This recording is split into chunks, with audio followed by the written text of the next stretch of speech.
Terima kasih Anda masih bersama kami dalam Berita Papua hari ini. Untuk Anda yang baru saja bergabung, akan kami sajikan kembali 3 berita utama.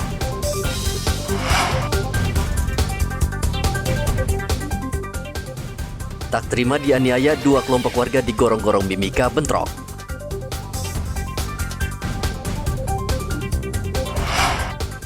Dua pengedar narkoba diringkus polisi di Gorong-Gorong Mimika.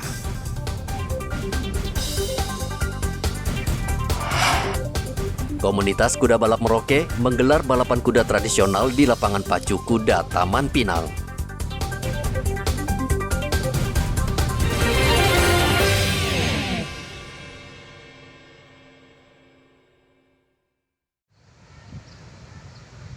Operasi Patuh tahun 2022 Senin kemarin resmi dilaksanakan selama 2 minggu ke depan.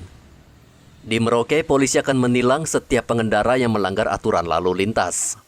Untuk penindakan kepada para pelanggar pengguna jalan, entah itu pengendara ataupun pengemudi mobil.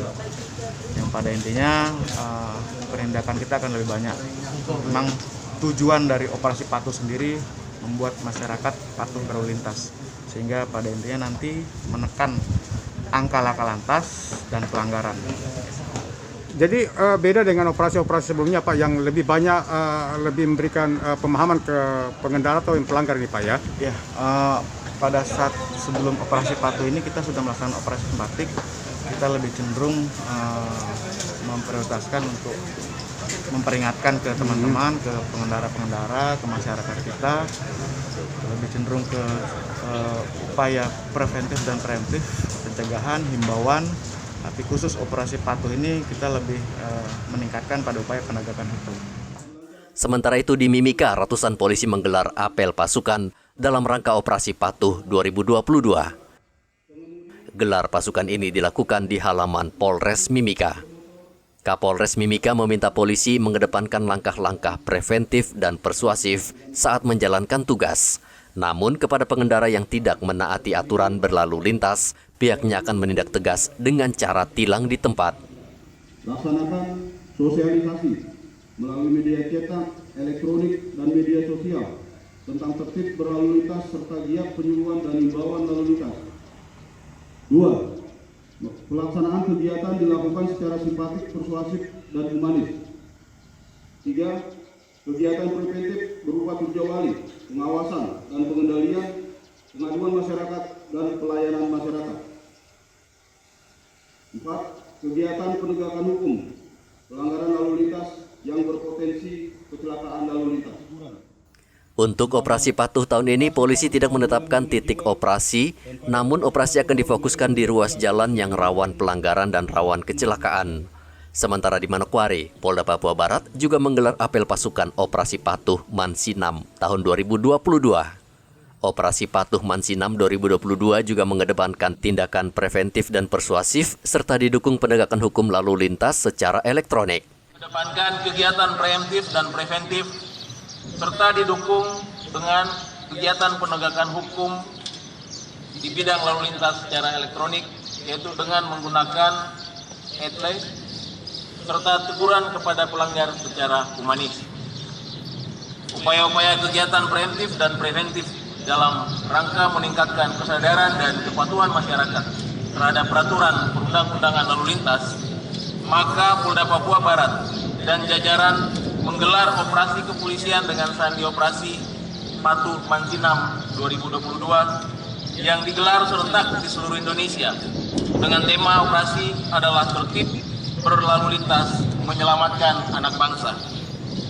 Operasi Patuh Mansinam 2022 digelar selama 14 hari terhitung mulai tanggal 13 Juni sampai dengan 26 Juni tahun 2022. Operasi Patuh 2022 sejak Senin kemarin mulai digelar serentak di seluruh Indonesia. Selain mengajak masyarakat untuk tertib berlalu lintas, Operasi Patuh 2022 dilaksanakan untuk menurunkan angka pelanggaran dan kecelakaan lalu lintas. Tim Liputan melaporkan dari Merauke, Mimika, dan Manokwari.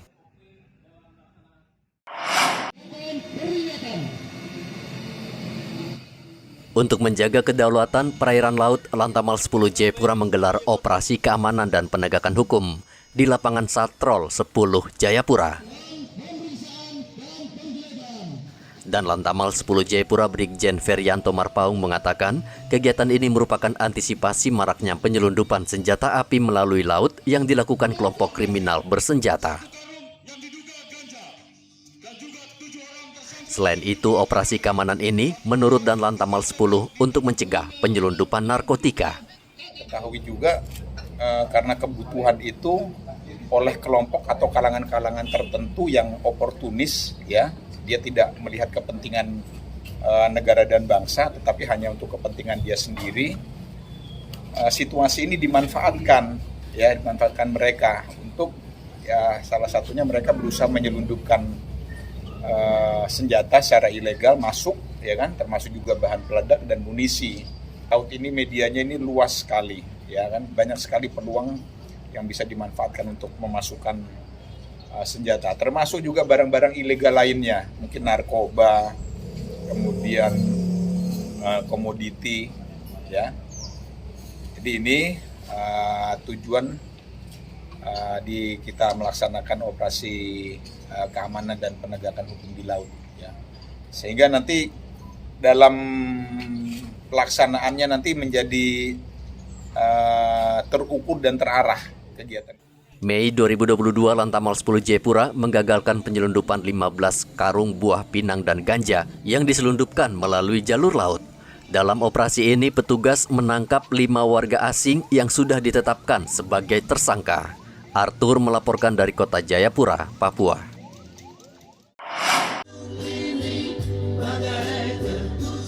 Lapangan Borasi, Manokwari, Papua Barat, Senin kemarin dipenuhi ratusan warga yang mendukung daerah otonomi baru. Lapangan ini menjadi ajang pertemuan akbar Aliansi Masyarakat Papua dan Nusantara yang mendukung otonomi baru serta penyaluran dana otonomi khusus Jilid 2 di tanah Papua. Tokoh pemuda Arfak, Sius Doan Siba mengatakan otonomi baru akan berdampak positif bagi kemajuan di bidang pendidikan, infrastruktur, kesehatan, serta pembangunan SDM, sehingga Papua Barat bisa bersaing dengan daerah lain di Indonesia. 15-20 tahun ke depan Anda akan jadi pemimpin. Maka saudara terima yang namanya pemekaran Provinsi Papua Barat dari Papua Barat supaya menerima kesejahteraan itu. Yang kedua, terima secara full Otsus Jilid 2. Titik. Usai membacakan deklarasi, seluruh kepala suku di Manokwari dan masyarakat Nusantara membawa aspirasi mereka ke rumah penjabat Gubernur Papua Barat. Penjabat Gubernur Papua Barat, Paulus Waterpau, mendukung aspirasi kepala suku hingga masyarakat Nusantara di Papua Barat yang mendukung daerah otonomi baru Provinsi Papua Barat Daya. Ke depan untuk melihat kepentingannya Papua Barat juga. Ini baik, menurut saya ini bagus. Jadi artinya kan kondisi itu yang kita mau harapkan. Ya, ada upaya-upaya baik yang bisa didapatkan dari aspirasi harapannya tumbuh dari masyarakat secara kesadaran. Itu yang kita. Langkah cepat mungkin dipercepat. Langkah cepat tentu kita akan bahas dengan Muspida, penting Forkompimda karena mereka kayaknya tembuskan juga. Saya mungkin akan undang, kita bicara, kemudian nanti kita mau coba untuk atur waktu. Beliau yang mau ke Jakarta mungkin menjelaskan. Mungkin nggak mau kita wakil, kan nggak mau. Mereka mau sendiri. Mau langsung ya? Nggak apa-apa. Menurut saya itu tokoh-tokoh yang punya tanggung jawab untuk itu. Jadi kita juga harus ini ada pemeran kita harus wajib mendukung semua aspirasi. Kalau itu baik. Kalau harus aspirasi yang lain yang kurang baik, ya tentu kita juga mungkin akan coba bicara dengan baik juga. Paulus menambahkan, dengan munculnya aspirasi dari masyarakat, pihaknya akan mengambil langkah cepat dengan melakukan pembahasan dengan Muspida dan Forkompimda di Papua Barat. Edi Musahidin melaporkan dari Manokwari, Papua Barat.